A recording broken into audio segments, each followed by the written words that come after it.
हरे कृष्णा। उत्तर बोला, गोप्रवर, मेरा धनुष तो बहुत मजबूत है। यदि मेरे पास घोड़े हाँकने की कला में कुशल कोई सारथी होता तो आज मैं अवश्य ही उन गौओं के पदचिन्हों का अनुसरण करता। इस समय मुझे किसी मनुष्य का पता नहीं है जो मेरा सारथी बन सके। मैं युद्ध के लिए प्रस्थान करूंगा, अतः शीघ्र मेरे लिए किसी योग्य सारथी को तलाश करो। पहले लगातार 28 रात तक अथवा अंततः 1 मास तक जो वह महायुद्ध हुआ था उसमें मेरा सारथी मारा गया था। अतः यदि घोड़े हाँकने की कला जानने वाले किसी दूसरे मनुष्य को भी पा जाऊं तो भी बड़े वेग से जाकर ऊंची ऊंची विशाल ध्वजाओं से विभूषित एवं हाथी घोड़े और रथों से भरी हुई शत्रुओं की सेना में घुस जाऊंगा और अपने आयुधों के प्रताप से कौरवों को निर्वीर्य तथा परास्त करके संपूर्ण पशुओं को लौटा लाऊंगा। जैसे वज्रधारी इंद्र दानवों को भयभीत कर देते हैं, उसी प्रकार मैं दुर्योधन, शांतनु नंदन भीष्म, सूर्यपुत्र कर्ण, कृपाचार्य पुत्र अश्वत्थामा सहित द्रोणाचार्य आदि इस महान धनुर्धरों को यहाँ आए हैं युद्ध में अत्यंत भय पहुंचाऊंगा। गोष्ठ को सूना पाकर कौरव लोग मेरा गोधन लिए जा रहे हैं, परंतु अब मैं यहाँ क्या कर सकता हूँ, जबकि वहाँ उस समय मैं मौजूद नहीं था। अच्छा, जब कौरव लोग यहाँ आ ही गए हैं तो आज मेरा पराक्रम देख लें, फिर वे भी कहेंगे, क्या ये साक्षात कुंतीपुत्र अर्जुन ही हमें पीड़ा दे रहा है। वैशंपायन जी कहते हैं, राजन, इस प्रकार बोलते हुए राजकुमार उत्तर की वह बात सुनकर सब बातों में कुशल अर्जुन बहुत प्रसन्न हुए। उस समय तक उनके अज्ञातवास की अवधि पूरी हो गई थी, अतः उन्होंने अपनी सती साध्वी प्यारी पत्नी पांचाल राजकुमारी द्रौपदी को, जिनका अग्नि से प्रादुर्भाव हुआ था, एकांत में बुलाकर कहा, कल्याणी, तुम मेरी बात मानकर राजकुमार उत्तर से शीघ्र इस प्रकार कहो, ये वृहनला पांडुनंदन अर्जुन का सुदृढ़ एवं प्रिय सारथी रह चुका है।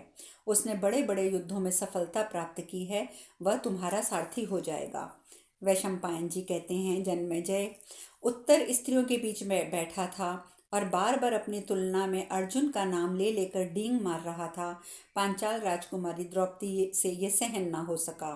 वह तपस्विनी स्त्रियों के बीच से उठकर उत्तर के समीप आई और लजाती हुई धीरे से बोली, राजकुमार, ये जो विशाल गजराज के समान हष्ट पुष्ट तरुण सुंदर और देखने में अत्यंत प्रिय वृहनला नाम से विख्यात नर्तकी है, पहले कुंती पुत्र अर्जुन का सारथी था। वीर, यह उन्हीं महात्मा का शिष्य है, अतः धनुर्विद्या में भी उनसे कम नहीं है। पहले पांडवों के यहाँ रहते समय मैंने इन्हें देखा था। जिन दिनों अर्जुन की सहायता से अग्निदेव ने दावानल रूप को महान खांडव वन को जलाया था, उस समय इसी ने अर्जुन के श्रेष्ठ घोड़ों की बागडोर संभाली थी।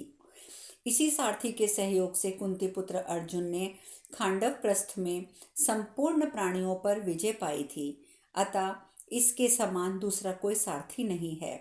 उत्तर ने कहा, सैरंध्री, यह युवक ऐसे गुणों से विभूषित है कि वह नपुंसक कैसे हो सकता है। इन बातों को तुम अच्छी तरह जानती हो, अतः तुम उससे कह दो, ठीक है शुभे, मैं स्वयं रहनला से नहीं कह सकता कि तुम मेरे घोड़ों का राज संभालो। द्रौपदी ने कहा, वीर, ये जो सुंदर कटि प्रदेश वाली तुम्हारी छोटी बहन उत्तरा है, उसकी बात वह अवश्य मान लेगा, इसमें संशय नहीं है। यदि वह सारथी हो जाए तो निसंदेह संपूर्ण कौरवों को जीतकर और गौवों को वापस लेकर तुम्हारा इस नगर में आगमन हो सकता है, ये ध्रुव सत्य है। सैरंध्री के ऐसा कहने पर उत्तर अपनी बहन से बोला, उत्तरे, जाओ उस बृहनला को बुला कर ले आओ। भाई के भेजने पर कुमारी उत्तरा शीघ्र नृत्यशाला में गई, जहां पांडुनंदन महाबाहु अर्जुन कपट वेश में छिप कर रहते थे। इस प्रकार श्री महाभारत विराट पर्व के अंतर्गत गोहरण पर्व में उत्तर दिशा की ओर से गौओं के अपहरण के प्रसंग में वृहनला का सारथ्य कथन संबंधी 36वां अध्याय पूर्ण हुआ।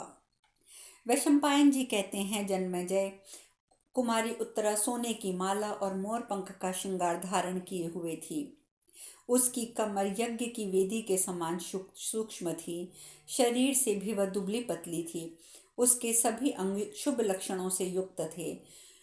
मत्स्य राज की वह यशस्विनी कन्या अनुपम शोभा से प्रकाशित हो रही थी।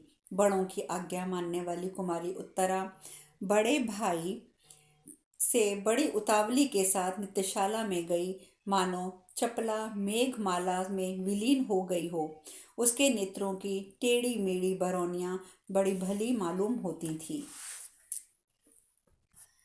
विराट कुमारी उत्तरा स्त्रियों में रत्न रूपा और मन को प्रिय लगने वाली थी।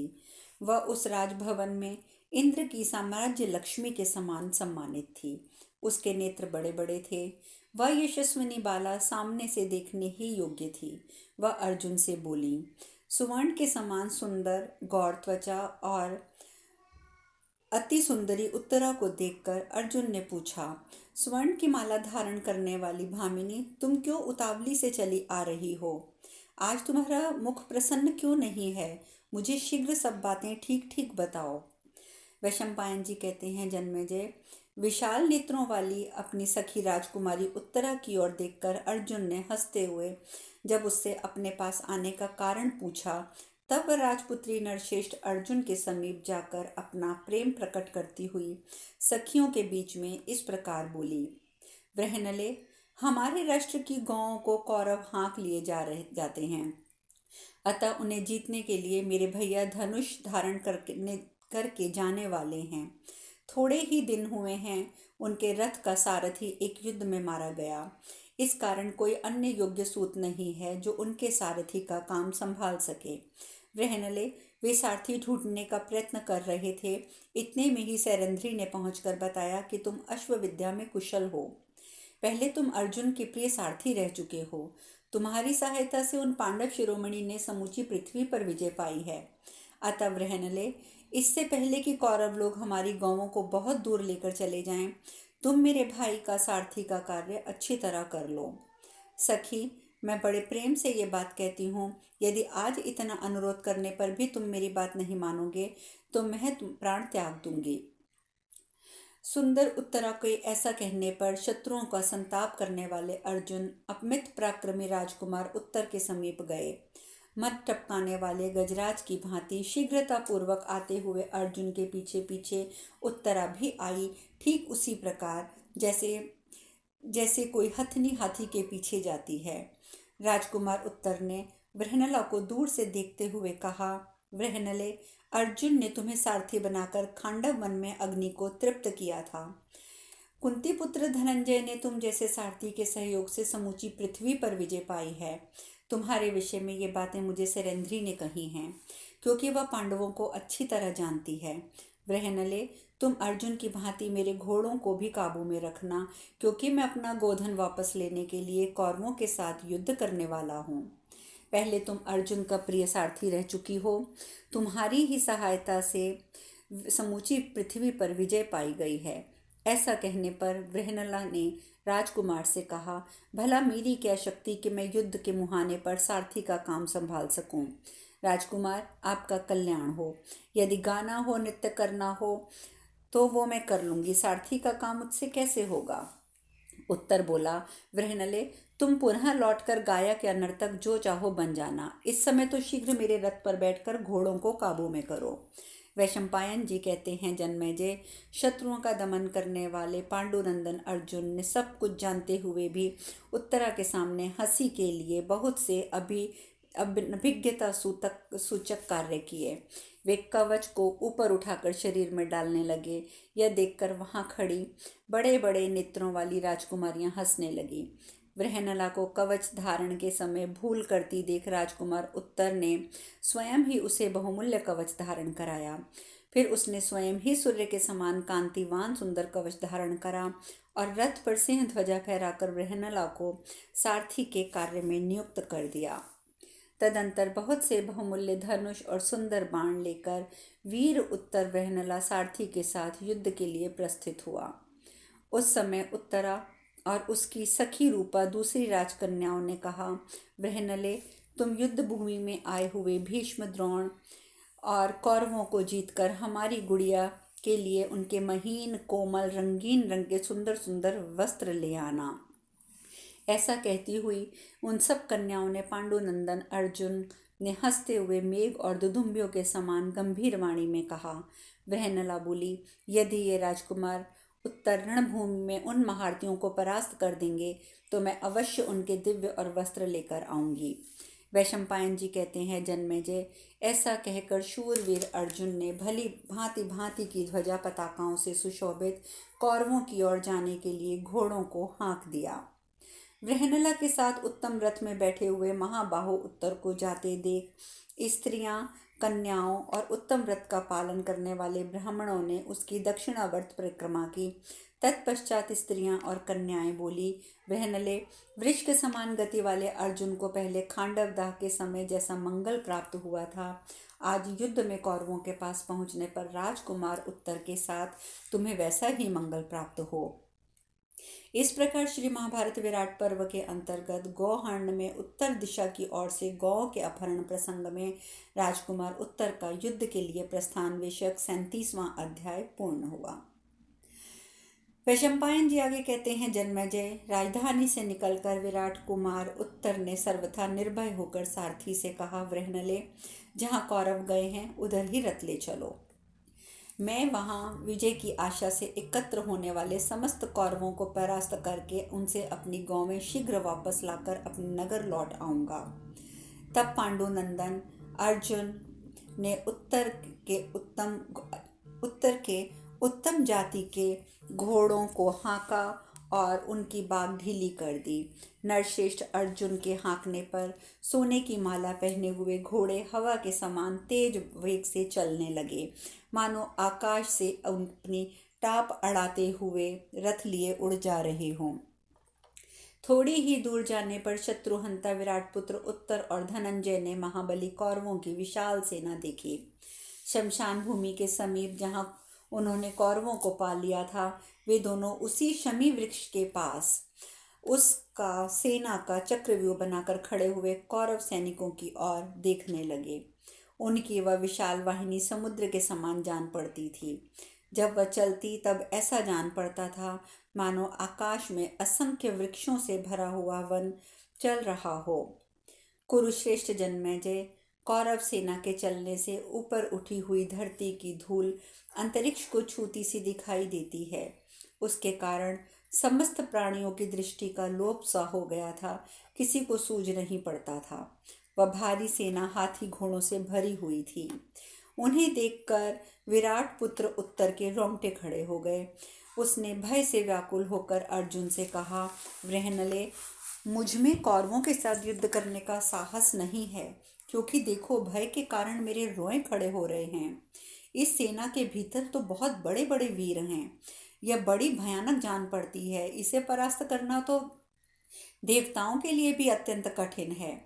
कौरवों की सेना का कहीं अंत नहीं है। मैं इसका सामना नहीं कर सकता।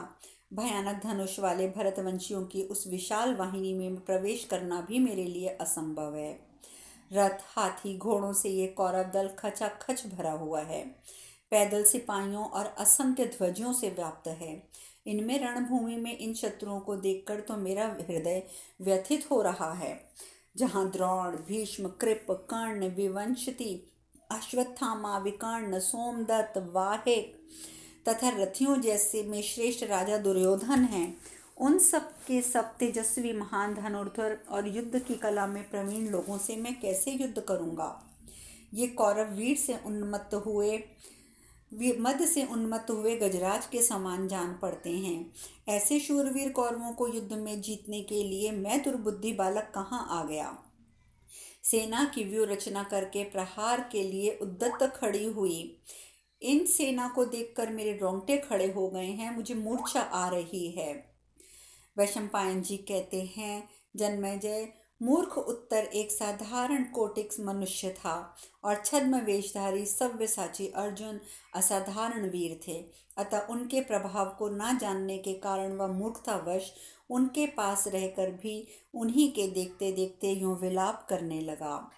वृहनले, मेरे पिता सूने नगर में उनकी रक्षा के लिए मुझे अकेला रखकर स्वयं सारी सेना के साथ त्रिगर्तों से युद्ध करने चले गए हैं। मेरे पास कोई सैनिक नहीं है, मैं अकेला बालक हूँ और मैं अस्त्र विद्या में भी अधिक परिश्रम मैंने नहीं किया है। ऐसी दशा में अस्त्र शस्त्रों के ज्ञाता और प्रौढ़ अवस्था लेकर इन बहुसंख्यक कौरवों का सामना मैं नहीं कर सकूंगा, अतः तुम रथ लेकर लौट चलो। वृहनला ने कहा, राजकुमार, तुम भय के कारण दीन होकर शत्रुओं का हर्ष बढ़ा रहे हो। अभी तो शत्रुओं ने युद्ध में के मैदान में कोई पराक्रम भी प्रकट नहीं किया है।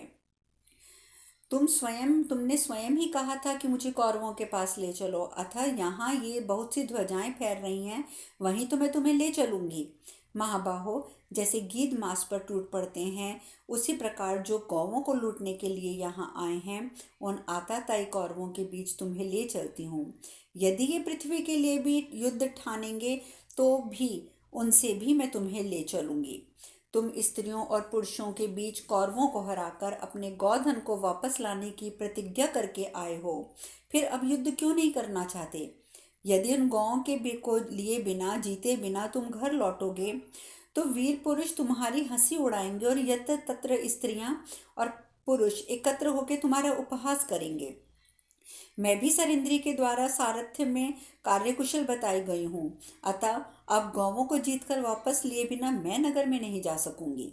सरिंद्री और तुमने भी बड़ी बड़ी बातें कहकर मेरी बहुत प्रशंसा, मेरी स्तुति की है।